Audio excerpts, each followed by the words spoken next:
Pergunta sobre desfraude, ela é muito comum aqui na página também, isso é uma dúvida comum. E quando a gente fala sobre desfraude, pessoal, vocês vão ver que há outros vídeos aqui na minha página em que eu falo sobre algumas habilidades que são habilidades pré-requisito para o desfraude, né? Então, o desfraude ele não é alguma coisa mágica que acontece do dia para a noite e a criança deixa de usar fralda para xixi e para cocô. O desfraude ele é um processo que ele vai acontecendo no cérebro da criança, uma maturação natural, fisiológica, neurofisiológica que vai acontecendo, que culmina com o desfraude diurno e noturno, tanto para a urina como para as fezes, para a evacuação.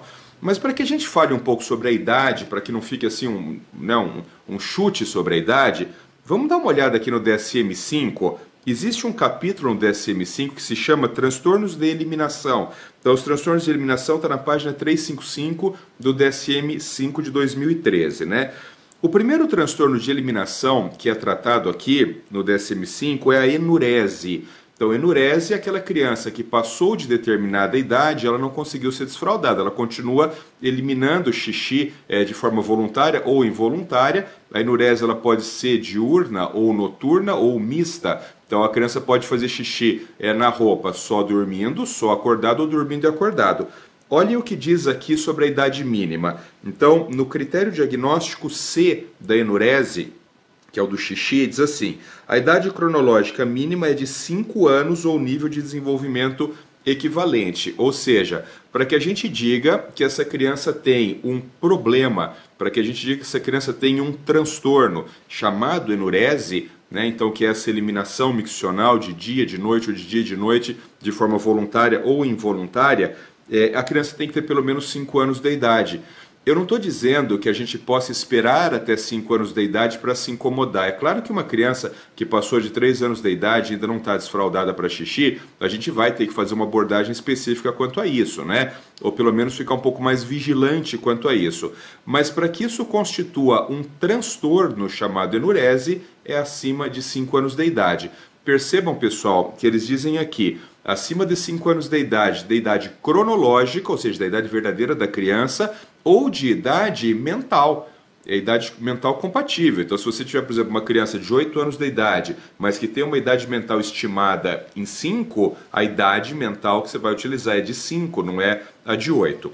Isso para o xixi. Para o cocô, ainda dentro desse capítulo de transtornos de eliminação, mas agora na página 358, a gente tem o transtorno de encoprese, né? Então, o que é encoprese? Encoprese é eliminação intestinal repetidas vezes em local inapropriado, que pode ser também voluntária ou involuntária, pode acontecer só durante o dia, com a criança acordada, só durante a noite, com a criança dormindo, ou pode ser com a criança acordada e com a criança dormindo.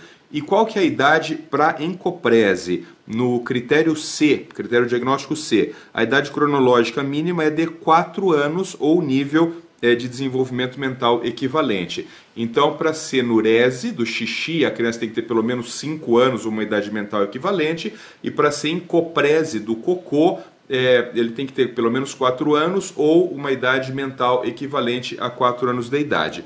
De novo, nas fezes a mesma coisa. Eu não estou dizendo que a gente vai esperar uma criança chegar a 4 anos de idade, ela está evacuando nas roupas, para daí a gente começar a se incomodar com isso. Mas para dar o diagnóstico deste transtorno, chamado encoprese, ele tem que ter pelo menos 4 anos de idade cronológica ou mental equivalente, né?